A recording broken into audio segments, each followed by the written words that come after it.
I hope मैं ज्यादा late नहीं हुआ हूँगा। विशाल बेचारी 1 घंटे से बैठी सैम का इंतजार कर रही होती है। सैम ने उसे बोला हुआ होता है मैं 7 बजे पहुंच जाऊंगा, लेकिन वो अभी तक पहुंचता ही नहीं है। विशाल बैठ कर थक जाती है। मिस्टर साहिब, तुम्हें नहीं लगता कि ये जो तुम्हारे बहाने हैं ये बहुत पुराने हो चुके हैं? सैम कहता है यार तुम नाराज क्यों हो रही हो, मैं भाई फराज के साथ गया हुआ था तो अभी वापस आ रहा हूँ। विशाल कहती है कोई और भी बहाना बना लिया करो, हमेशा एक ही बहाना बनाते हो और मुझे तो अब ये झूठ लगने लगा है।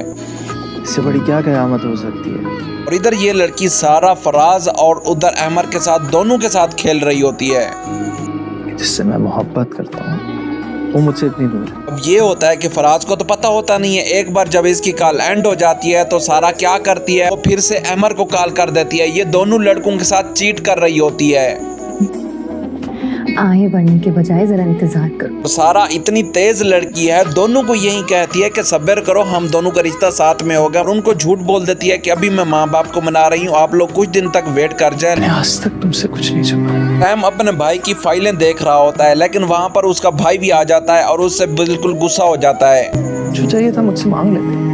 सैम का भाई उसको बोलता है सैम आखिर ऐसे चोरी करके तुम फाइलें मेरी ओपन कर रहे थे, ये तो गलत बात है। अगर कुछ जरूरत थी, कुछ पैसे चाहिए थे तो तुम मुझसे मांग सकते थे, मैं तुम्हारा भाई हूँ। भाई अब मेरे बारे में बदगुमान हो रहे हैं, मेरा ऐसा कोई इरादा नहीं था। सैम अपने भाई के सामने बार बार ये इकरार कर रहा होता है भाई मैं चोरी नहीं कर रहा था, मैं वो ऐसे फाइलें चेक कर रहा था, आप मेरे ऊपर गलत शक कर रहे हैं, मेरे ऊपर गलत शक तो ना करें। लेकिन उसका भाई फराज कहता है सैम मुझे बहुत बुरा लगा है। सैम नाराज हो जाता है और बाहर आकर अकेला बैठ जाता है। ये चोरों वाला अंदाज क्यों? सैम का भाई फराज बोलता है चोरों वाला अंदाज क्यों, तुम चोरी कर रहे थे, ये बात तो बहुत बुरी है। लेकिन सैम कहता है भाई मैं चोरी नहीं कर रहा था, आखिर मैं आपका भाई हूँ, इस घर में हम साथ में रहते हैं। दूसरी जानिब आप देखेंगे इस सारा को ये बोतल घुमाती है और जिसका नाम आता है उसके साथ वो फ्रॉड करती है। हादसे में देख रही हूँ अजीब गुमसुम सा है, कोई परेशानी है ऐसे। फिर सैम के पास उसकी अम्मा आती है और कहती है सैम मुझे ये बताओ, रात से तुम्हारा जो भाई फराज है वो बहुत ज्यादा परेशान है, आखिर उसे कोई परेशानी है तो मुझे भी बताया ना। लेकिन सैम बोलता है अम्मी मुझे बिल्कुल भी पता नहीं है, आखिर पता नहीं उसके ज़हन में क्या चल रहा है। वैसे आप की बात है, मुझे लग रहा है कि वो बेवकूफ़ बना रही है। वो ये कि सारा ने बोतल घुमाई और बोतल पर फराज का नाम आया, उसने फराज को अपने साथ बुला लिया, उससे गिफ्ट ले लिए, उससे खाना खा लिया। ये बिल्कुल एक धोखेबाज लड़की है, ये इसे भी धोखा दे रही है, अपने मंगेतर को भी धोखा दे रही है।